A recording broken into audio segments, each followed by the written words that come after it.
A group of American tourists were driving around Ireland, and they got lost in the maze of local roads in the west.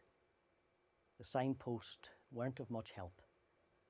But then they noticed an old man sitting on a wall, smoking his pipe and talking to his dog. So they pulled up, rolled down the window and asked if this was the road to Westport. He looked at them, knowing that they were strangers, and said, "'Tis indeed, 'tis the road to Westport, all right." And just as they were saying thank you, and rather hurriedly rolling up the window, he takes one more draw of his pipe, looks over the rim of his glasses, and adds, somewhat incidentally, "But you're turned the wrong way round." It's important for all of us to take some time and to look at how we are turned on the journey of life, what direction we are facing.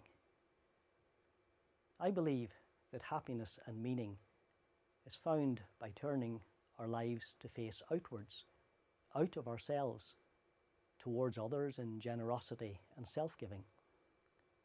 If instead I'm turned inwards in an unhealthy way towards myself, I find myself cut off, isolated and lonely in the small, suffocating little world of me. I also believe that happiness and meaning is to be found in turning our lives to face upwards, towards the higher things of life, towards God and the things of heaven, to what is eternal and transcendent, aware of the more of life, of the more in people, the more in the world around us. But if we're facing downwards, focusing on material things and the entertainments and distractions of the world, we will see only what is in front of our eyes.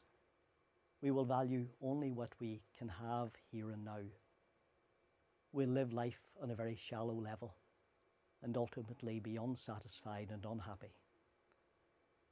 How we are turned, where we are facing in life, up or down, in or out, can make all the difference.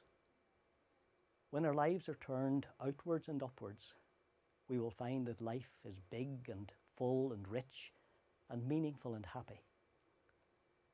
Advent is a time to pause. It's a time to take stock and ask ourselves where and how we are turned, what direction we are facing.